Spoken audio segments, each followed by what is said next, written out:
The day of my father's funeral dawned cold and gray, fitting weather for what would become the most pivotal moment of my life. I stood in front of the mirror, adjusting my simple black dress, the best I could afford on a research assistant salary, while my stepsister Vanessa's words from last night's wake echoed in my head. Bob, Sarah, couldn't you at least pretend to dress appropriately? It's embarrassing enough having you here. My father, Dr. David Chin, brilliant scientist and family disappointment according to my stepmother Isabella, had died suddenly of a heart attack in his small laboratory on the outskirts of the city. It was the same laboratory where he'd spent countless nights after being kicked out of the family mansion 5 years ago, when Isabella decided his obsession with failed experiments was too much to bear.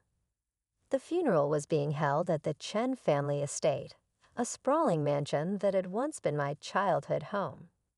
Now I felt like enemy territory as I walked through the ornate gates. Memories flooded back, Dad teaching me chemistry in the kitchen, conducting experiments with baking soda and vinegar, his eyes lighting up when I asked questions about his research. Well, look who decided to show up. Isabella's voice cut through my reverie. She stood at the top of the marble stairs, a vision in designer black, her perfectly manicured hand resting on the banister next to her. My stepsister Vanessa smirked. Both of them looked more like they were attending a fashion show than a funeral. "It's my father's funeral," I replied quietly. "Of course I'm here." "Ah, yes, your father." Isabella's lips curved into a cold smile. "The brilliant Dr. Chin who chose his precious experiments over his family's reputation. Tell me, Sarah, did he ever manage to create anything worthwhile in that rusty lab of his? Or did he die as he lived? A failure?" I felt my hands clench into fists but kept my voice steady. My father was not a failure. "Really?" Vanessa chimed in, her diamond earrings catching the light. "Is that why he was living in that disgusting little lab while we maintained the family's social standing? Face it, Sarah, he was an embarrassment, just like you." The funeral service was torture. I sat in the back row, watching as Isabella played the grieving widow perfectly, accepting condolences from Silicon Valley's elite, with graceful nods and dainty dabs at dry eyes. The true irony was that half these people hadn't spoken to my father in years, not since Isabella had systematically cut him off from his social circle. Then the priest announced, Dr. Chen's widow would like to say a few words. Isabella glided to the podium, a picture of elegant grief. "David was a dreamer," she began, her voice thick with fake emotion.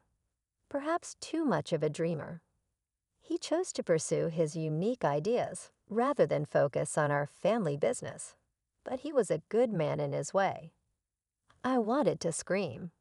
This woman had no right to talk about my father. She hadn't seen him in the last 5 years, hadn't witnessed his dedication, his passion, his absolute certainty that he was on the verge of something revolutionary. After the service, as people began to disperse, Isabella cornered me by the refreshment table. "Now about your father's lab," she said, dropping all pretense of grief. "I'll be sending people to clear it out tomorrow. Whatever junk you left behind will be disposed of." "You can't do that," I protested. "That lab was his life's work." "Actually, I can. The property belongs to Chen Industries, which as CEO I control completely. Your father was merely allowed to use it out of my generosity." She smiled, showing perfect white teeth. "Unless, of course, you can afford to buy it." We both knew I couldn't. My salary as a research assistant barely covered my rent in a tiny apartment. "I thought not," Isabella continued. "Don't worry, I'll have them throw away his things with all the respect they deserve." She paused, examining her manicure. "Oh, and Sarah, don't bother coming back to the mansion now that your father is gone. There's really no reason for us to maintain any pretense of family ties." I left the funeral with tears burning in my eyes, but I refused to let them fall. Instead of going home, I drove straight to Dad's lab. The small industrial building looked shabby compared to the mansion, but to me, it had always felt more like home than that cold, perfect house ever did. Using my key, the one thing Dad had insisted I always keep, I entered the lab. The familiar smell of metal and chemicals wrapped around me like a comfort blanket. Everything was exactly as he left it. Equations scrolled on whiteboards, computer screens displaying complex molecular structures, and his old leather notebook sitting on the main workbench. That notebook, Dad had carried it everywhere, constantly making notes, drawing diagrams, muttering about getting the sequence right. Isabella had always mocked it, calling it his book of failure. With trembling hands, I picked it up. The leather was worn soft from years of use, the pages dog-eared and coffee-stained. As I opened it, a letter fell out, addressed to me in my father's messy handwriting. "My dearest Sarah," it began. "If you're reading this, something has happened to me. I need you to know that everything I've worked for, everything I've sacrificed, it wasn't for nothing. The formulas in this notebook, they work. The molecular stabilization sequence is complete. But there are people who would kill for this technology, people who wouldn't understand the importance of using it ethically. That's why I could never tell Isabella or go public before it was ready." My hands started shaking as I read further. The failed experiments Isabella had mocked? They were preliminary tests for a revolutionary carbon capture technology, a process that could literally pull greenhouse gases from the atmosphere and convert them into clean energy. If this worked, it would be worth billions, maybe trillions. But more importantly, it could help save our dying planet. As I read through the notebook, my scientific training kicking in, I realized Dad had done it. The formulas were elegant, the science sound. He'd solved problems that had stumped researchers for decades. This wasn't the work of a failure. This was genius. A noise outside startled me. Headlights swept across the windows as a car pulled up. Panic gripped me as I remembered Isabella's words. She was sending people to clear out the lab. They were early. I had to act fast. I saw Dad's old laptop on his desk. He'd always told me it contained his most important files. Grabbing it and the notebook, I looked frantically around the lab. What else would they destroy? What else did I need to save? The sound of voices outside spurred me into action. I spotted Dad's external hard drives in a drawer. Those two went into my bag. Then I noticed a small safe under his desk, one I'd never seen before. The combination. What would Dad have used? More voices, closer now. Keys jingling. With trembling fingers, I tried my birthday. Nothing. The handle of the front door started to turn. Mom's birthday. No, the door opened. In desperation, I tried the date Dad had first shown me the periodic table. Our special day, he called it. The safe clicked open. "Hello." A man's voice called from the front room. Inside the safe was a single USB drive, labeled in Dad's handwriting, and a small stack of papers that looked like patent applications. I grabbed everything, shoved it in my bag, and looked around frantically for an escape route. The back door. Dad always kept it unlocked for emergency exits during dangerous experiments. I slipped out just as flashlights beamed through the main lab space.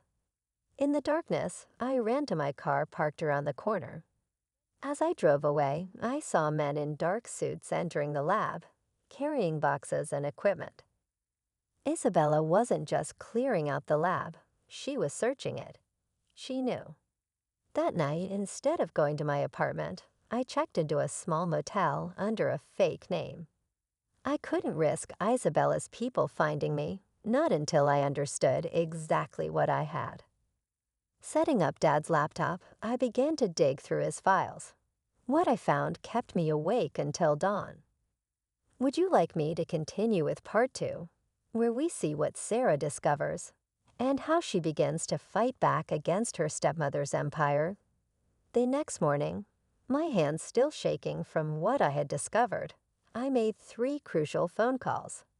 The first was to Dr. Marcus Jan, my father's old colleague from MIT, who mysteriously retired the same year Isabella forced Dad out of the mansion. The second was to Maya Pa, my best friend from graduate school, who now ran a prestigious environmental law firm. The third was to James Wilson, my ex-boyfriend, who happened to be one of Silicon Valley's most successful venture capitalists. "Sarah Chin," James answered on the first ring, surprise evident in his voice. We hadn't spoken since our breakup 2 years ago, when he chose his career over our relationship. "I heard about your father. I'm so sorry." "James, I need your help," I said, cutting straight to the point. "But first, I need you to sign an NDA." An hour later, I sat in a private conference room at James' office, watching his face as he reviewed my father's data. His expression shifted from skepticism to shock to something approaching awe. "Sarah, this is—" He trailed off, running a hand through his perfectly styled hair. "This isn't just revolutionary. This changes everything. The carbon capture efficiency rates alone are 10 times better than anything currently on the market, and the energy conversion process." He looked up at me, eyes wide. "Your father actually solved it." "Yes," I said quietly. "But there's more."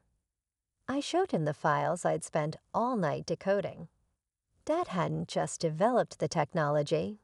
He documented every attempt Isabella and Chen Industries had made to steal his research over the past 5 years. Email threads, recorded conversations, surveillance footage. He kept everything. "She tried to force him to hand over the patents," I explained, pulling up a particularly damning email chain.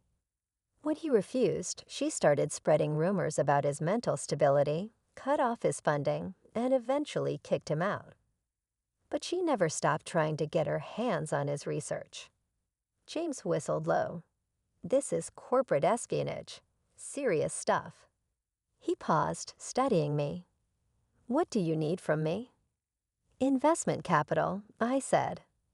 "Enough to set up a new company and fast-track the development. Maya is already working on securing the patents in my name. Dad had filed the preliminary paperwork before he died, but we need to move quickly, before Isabella realizes what she's lost." Before James could respond, my phone buzzed. A text from Maya, 911. "Turn on CNBC now." James grabbed the remote, switching on the conference room's wall-mounted TV. Isabella's perfectly composed face filled the screen as she stood at a podium in front of Chen Industries headquarters. "It is with great pride that I announce Chen Industries' breakthrough in carbon capture technology," she was saying, her voice smooth as silk. "My late husband's final project has yielded remarkable results, and we expect to begin implementation within the month." My blood ran cold. She was trying to claim Dad's research as her own. "They're bluffing," I whispered. "They don't have Dad's real research. They're going to try to recreate his work." James's phone chirped. Chen Industries stock was already soaring on the announcement, but I noticed something in Isabella's press conference that made me lean forward. The molecular stabilization sequence she was explaining to the reporters allows for unprecedented carbon capture rates, but her description was wrong. Completely wrong. They didn't have Dad's real research. They had whatever fragmentary notes they found in the lab. My phone rang. "Dr. John," I said, answering. "I saw the press conference," he said without preamble. "She's desperate, Sarah. Chen Industries is in trouble. They've been covering up massive losses for years, using creative accounting to hide their failed projects. Your father knew. That's why Isabella wanted his research so badly. She needs a win to keep the company afloat. A plan began forming in my mind. Dr. J, I said, how quickly can you put together a research team for David's daughter? Give me 48 hours. The next 2 weeks were a blur of activity. While Isabella basked in the media attention, we worked in secret. James secured us lab space in an unmarked facility outside the city. Maya filed patents and trademarks under a series of shell companies to avoid detection. Dr. J assembled a team of brilliant scientists who'd all been pushed out of Chen Industries over the years. But we had a problem. While we had Dad's research, we needed proof that Isabella had actively tried to steal it. The evidence on Dad's laptop wasn't enough. We needed recent documentation of their corporate espionage. That's when Vanessa's greed proved useful. My stepsister called me out of the blue. Sarah, darling, her voice was syrupy sweet. I've been thinking about how awful we've been to you. Let me make it up to you over lunch. I knew it was a trap, but I accepted anyway. The restaurant she chose screamed old money, dark wood, and crystal chandeliers. Vanessa was already there, wearing what probably cost more than my yearly salary. I felt terrible about how things ended at the funeral. She began signaling for wine, and I want to help you help me, of course. I know things must be difficult for you now, financially speaking. And well, she leaned forward conspiratorially. I know you have something Mother wants, something from your father's lab. Ah, there it was. If you help us recreate your father's research, Mother's willing to be very generous. 7 figures generous. I took a sip of wine, buying time. And if I refuse? Vanessa's smile turned sharp. Don't be difficult, Sarah. Mother always gets what she wants, one way or another.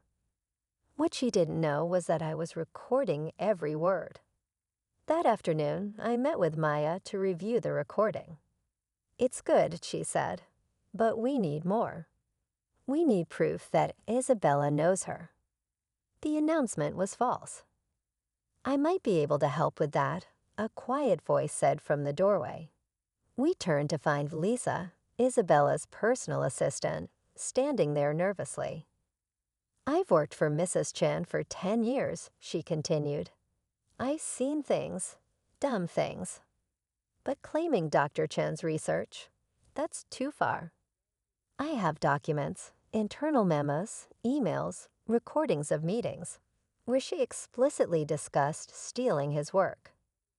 Maya's eyes lit up. Would you be willing to testify? Lisa nodded. Dr. Chan was kind to me.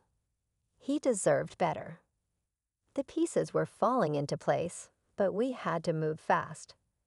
Chen Industries was already accepting pre-orders for their non-existent carbon capture technology. They'd announced a demonstration for major investors in 1 week. It was time to spring our trap. Are you sure about this?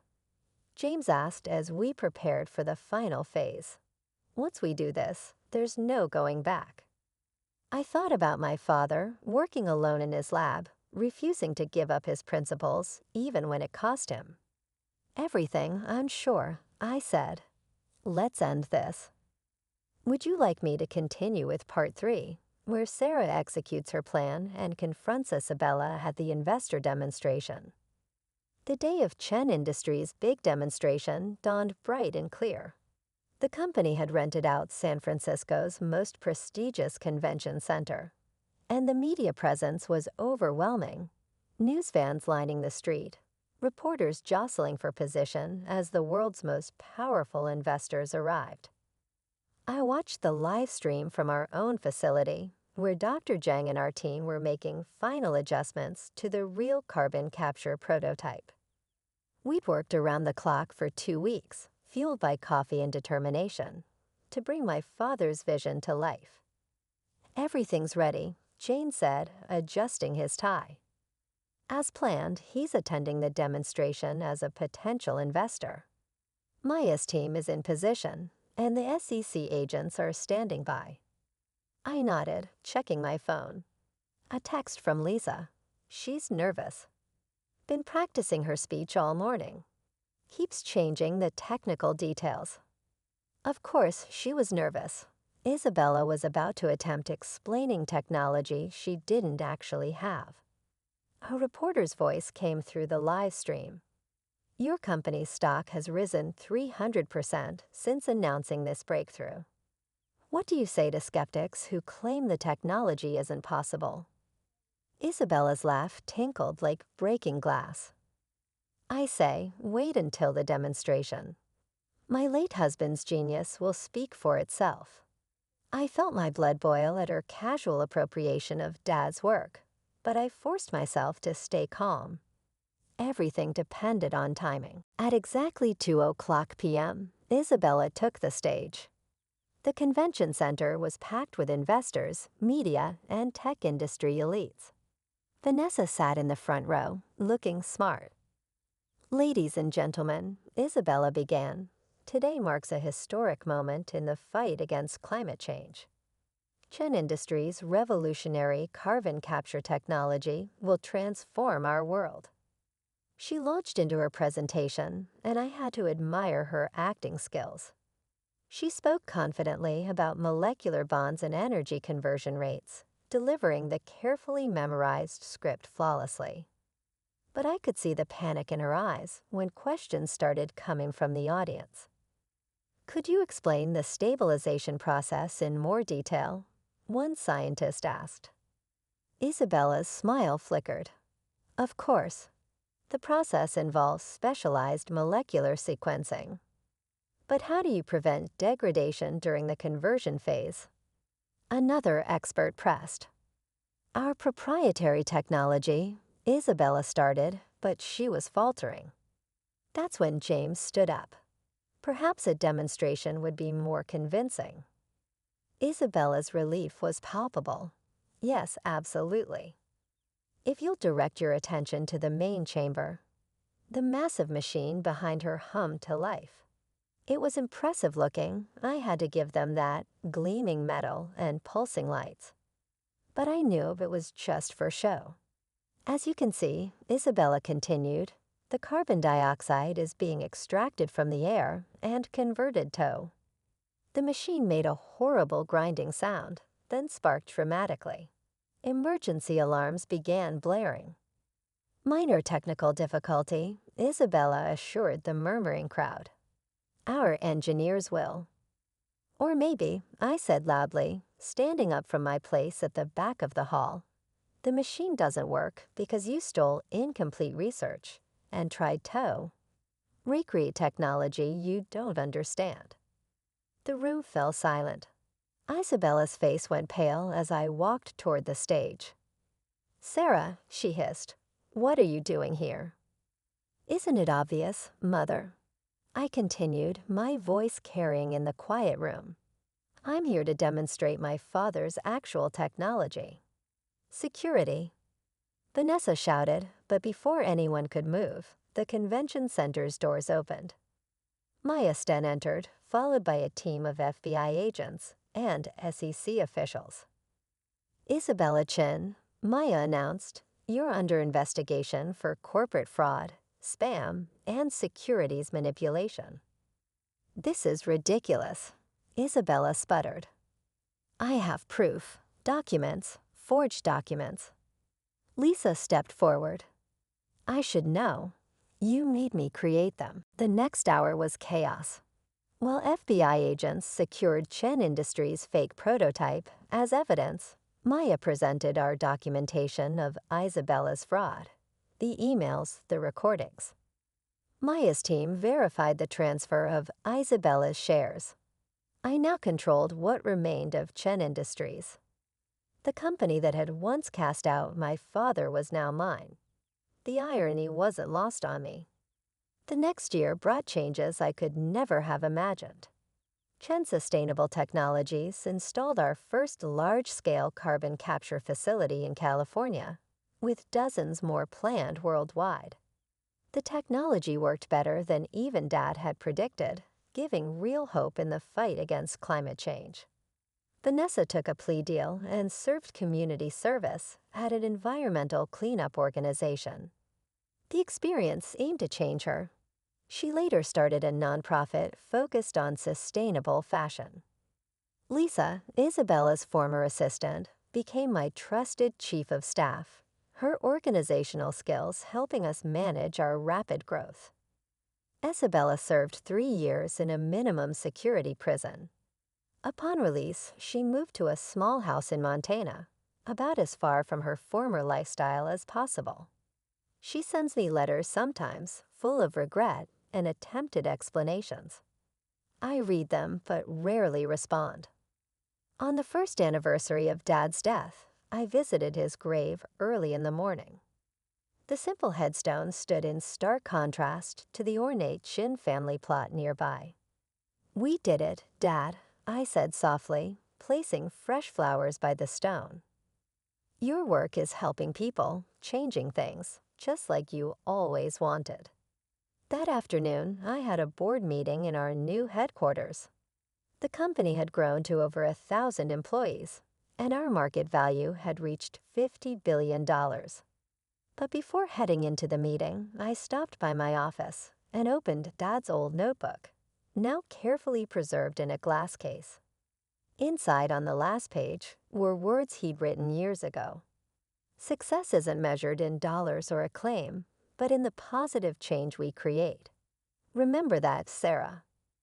I did remember, every day. As I stood looking out over the city, I thought about legacy.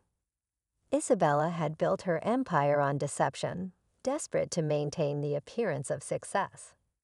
Dad had worked in a humble lab, focused only on making his dreams a reality. In the end, truth and dedication had won out over lies and manipulation. Real change had triumphed over empty promises. My phone buzzed. Another international contract, this time from India. More opportunities to implement Dad's technology to reduce carbon emissions, to make a difference. I smiled, touching the simple locket I always wore, the one containing a small piece of paper from Dad's notebook. Sometimes the greatest victories come not from destroying others, but from staying true to your principles and letting your work speak for itself. Dad taught me that, and it was the most valuable inheritance he could have left me. The world was changing, and thanks to him, I was helping change it for the better. That I knew would have made him prouder than all the billions in the world.